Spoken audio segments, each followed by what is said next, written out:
Alright guys, this is update 2 on the Monte Carlo. I haven't posted in a while, I haven't worked on the car too much, but just done a few things here and there.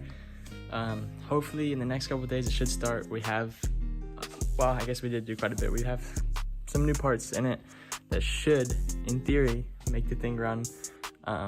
Yeah, so I'll show you the new parts, show you what we've done, and then maybe a little bit of work that I'm doing right now. Alright, so the first thing I did was put in spark plugs, which was nice. Set the gap to the car's specifications, so as long as the plugs aren't faulty, then they should work.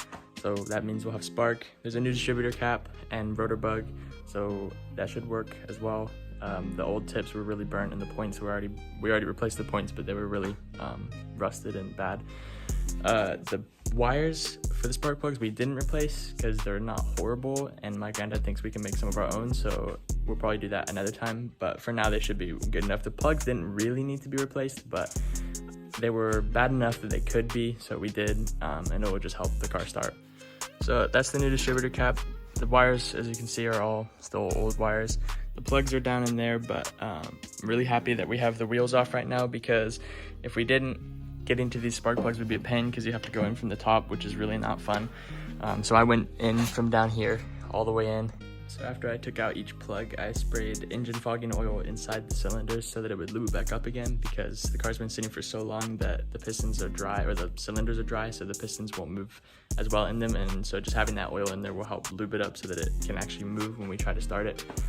After that, we put the plugs in. We haven't tried starting it yet because we don't have a battery in or anything right now. So yeah, hopefully in the next couple of days we'll try starting it, and if everything goes well, it should start, because we have a bunch of new parts in. We have a new fuel pump, a new fuel tank, again, distributor cap, spark plugs, everything that really is detrimental to the car starting is new pretty much, so if it doesn't start, then we have a problem. So this is the new fuel tank, and that's the old one. We didn't realize how bad that old fuel tank was until we pulled it off. It was like shot, like the inside of it is super rusty, and the old fuel sending unit that goes inside of it is like just completely rusted out. It technically works, but it's worth replacing because it's just not good to have that much rust going through your fuel. We were pumping gas to see if the new pump we got was working, and the gas was coming out like super dirty and gross, and so we had to check the tank, and then when we pulled it off and checked it, it was like super bad. We siphoned all the gas out, and it was just really bad, like really bad gas, which you don't want to be putting in your engine. So we decided to just replace it. The fuel sending unit was missing its filter anyway, so it was kind of just done for anyway. We just need to put the tank in and run the lines back. All the hoses that were attached to those were just completely just destroyed. They were falling apart. Some of them broke when we were taking them off, so got to replace all those, new clamps, everything like that. One of the other things we did was we put the new bushings into the A-frames. We had to get someone to hold the A-frame in the vise, and the other person had to hammer those bushings in while holding it so that it didn't go all the way through.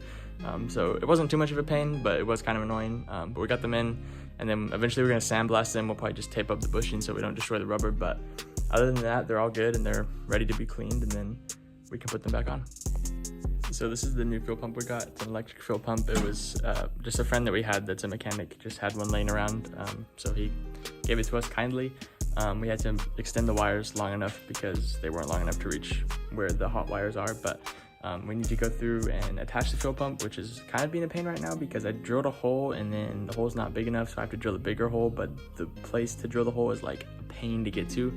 So I don't know how I'm going to do that, but the way I did it before, I bent a bit doing, so I don't know how I'm going to do it now. But after we mount it to the frame, we have to run the wires up, and we have to test those wires at the front to see which one's a hot wire so that we can put the lines to it and make sure that it's running. The fuel pump runs when the key is on, but not before that. Otherwise, we're going to be pumping fuel when we don't need to. So yeah, we'll just get some battery testers or voltage testers and see what we can do. So this is the place where the fuel pump goes down on this part of the frame, which is what I was talking about. It's a pain. The top bolt is right here, but the bottom bolt needs to be further down.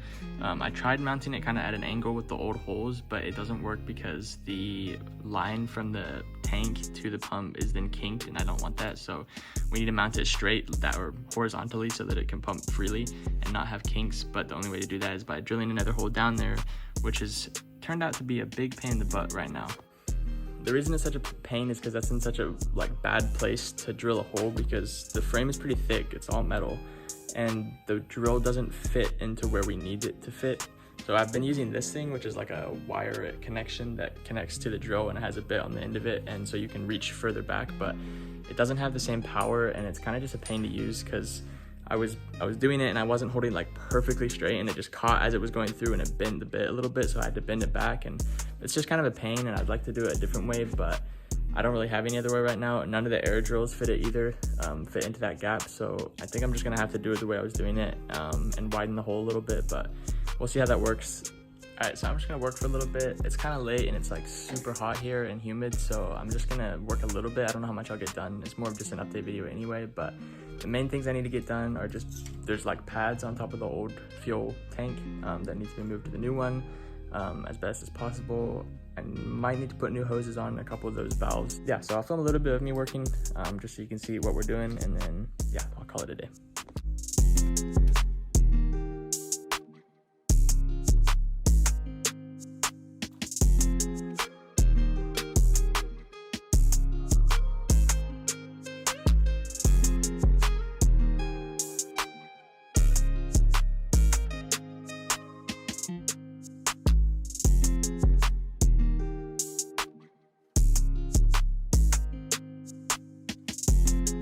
All right, so I just got done sticking those new pads on, which honestly took a lot longer than I thought it was going to.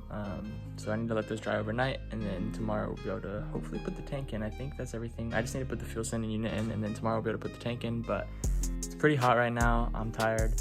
I think I'm gonna call it a night. I didn't really get that much work done, but again, it was more just an update video. So yeah, I hope you guys enjoyed. I hope you guys stick around at least to the next one, and then yeah, I'll show you the next progress. Hopefully the next video will be the car actually running, but we'll see. So hope you guys stick around. I'll catch you guys on the next one.